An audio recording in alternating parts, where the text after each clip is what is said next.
Hey guys, this is Motor X Daddy again. I thought I'd give you guys an update and maybe a little bit of clues as what you can do in your shop to kind of assemble some of these projects. Some of you guys are pretty handy, obviously, if you're watching this. So, everyone's got their own techniques, but I thought I'd share mine because I learn a lot from other people on the YouTube community, especially in the machine forums and little tricks that you can do. And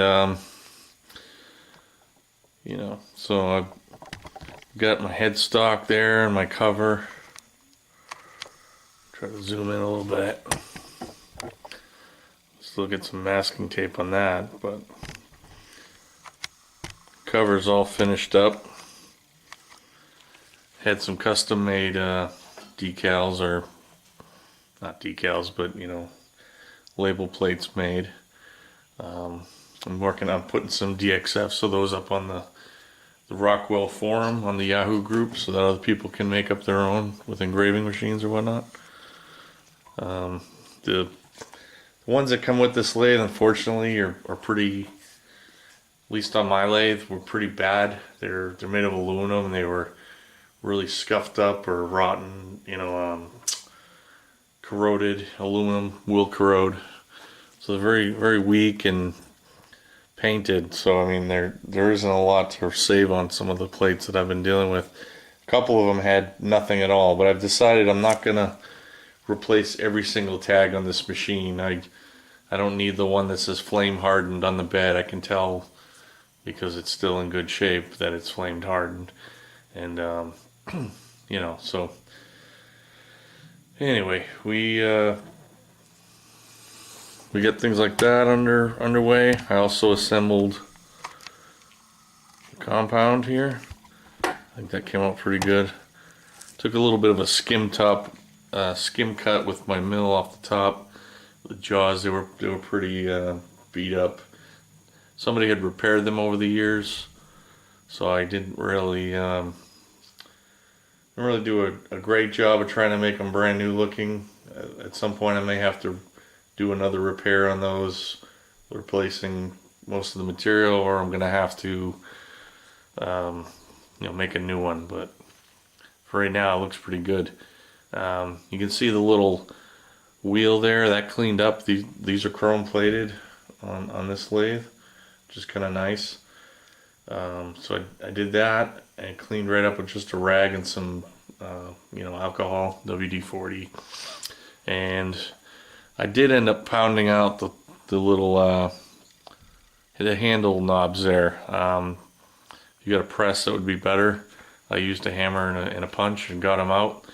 I took them over to the lathe and I hit them with some Scotch-Brite until they were, satin polished, which is fine by me. You could work it down with finer grades of Scotch-Brite and then buffing compound if you wanted to, but for me, Scotch-Brite finish is kind of nice because you can always, if it starts to flash rust, you just go over it with another Scotch-Brite pad and it's going to be as good as the day you took it off the lathe. So got a lot of work to do on this headstock.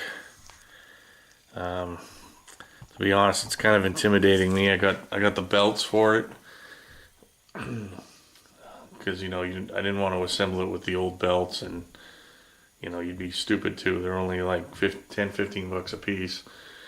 And I really want to clean up the bearings and all the gears and everything, so I think what I'm going to do there is I got myself a good old bucket, cleaned it out. I'm going to put some diesel from the tractor. Well, not from the tractor, but that I had carry for my tractor. Just kind of rinse it off, and then I'll be able to dump all the diesel and left up bits of grease filtered out and put that in my waste oils for the guy I give waste oil fuel to. He'll be able to burn it. Diesel fuel is a refined version of fuel oil anyway, so you can also see the speed adjuster if you look closely here. I took that mechanism off, took the little red wheel off, the red knob, and the handle, and I don't think I set that up on the lathe. I may have just hit it with Scotch-Brite by hand, but that cleaned it up really well. And then I took the little cylinder that goes with it, over here, this cylinder, and I did put that on the lathe and give it a skim. It was pretty rusted. I hit it with some Scotch-Brite and tried to polish it up a little bit to keep it from rusting. I don't know. I'll try the oil. If it gets really gross down the road, maybe I'll hit it with some paint or clear coat, but I didn't really want to paint everything on the lathe. You know, it's just one more thing to chip and go bad. So that stuff's ready pretty much to go back on once I get everything else. I got one more thing to show you guys.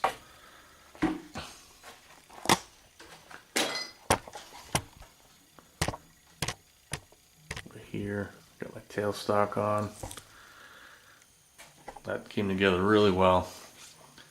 You can kind of see that two-tone I'm going with here. I think it's pretty tasteful. It's basically Massey Ferguson gray from Rust-Oleum, and then I added the Rust-Oleum white to a portion of that paint, and it gave me that nice light machinery gray color. This stuff's quite a bit darker, which I don't know, it might be kind of nice because it's closer to the color of the metal as it chips. It'll yeah, look a little better. So still got a long ways to go, but one piece at a time we're getting there. So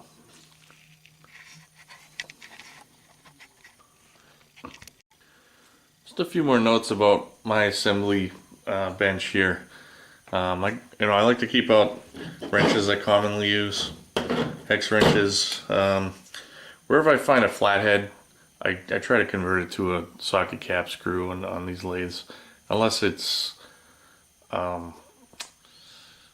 it seems to go with the application, or I can't find a screw, or it's a special screw. I just don't like flatheads. It's my lathe. That's what I want. So you can pick or choose to do what you want as far as that goes, but yeah, so I had to tap a few parts for the labels, so I ended up tapping 440 screws in to put the labels in. I didn't really like those little twist lock rivets that came with it. They were a real pain in the butt to get out. X-Acto knife, really great to have around for paint. It's real tough to get right on around the edges here, so sometimes I'll just cut the paint off with the X-Acto knife and go over it with a stone. If it's a nice machine surface, just lightly hit with a stone. One note about stones. I say stone, but I'm using a diamond lap on this. These are easy laps. Don't worry, I don't get any kickback from them. I don't have any subscribers to speak of, so so anyway, I use these a lot at work. A lot of the tool makers, machinists use them a lot. They're basically a diamond file on a stick, and they're really pretty flat. They're like $3 to $5 a piece. I mean, they come in fine, coarse, extra fine. Looks like this one's a fine Scotch-Brite wire brush. Great stuff for cleaning up your bolts. I don't know about you, but I can't stand to take a nice cleaned off machine and put back a bolt that has chips and dirt in it. It just, take the extra couple minutes. Recruit one of your kids. If they sometimes, you get them all gloved up and they just love to go to town on that stuff. Although I end up finishing most of it. It's at least you're involving your kids and it's fun. Just go over it with the wire brush, wipe it down with some WD-40, some Scotch-Brite, things like that. It just makes assembly so much cleaner. You'll feel so much better about your machine when you're done with it. You know, I like to use liberal amounts of whey oil on any sliding surfaces. This is Vectra number 2 by Mobile. Although you can get, you know, any other brand makes similar, thick whey lubricants. Don't use motor oil. Come on, buy a gallon of this stuff. You get a machine, take care of it. WD-40 is a great solvent, and it puts a little bit of oil on it. I don't use it as a rust preventative per se, but it does help to keep, if you wipe it down, it'll help keep it from rusting up. Although usually anything like this here,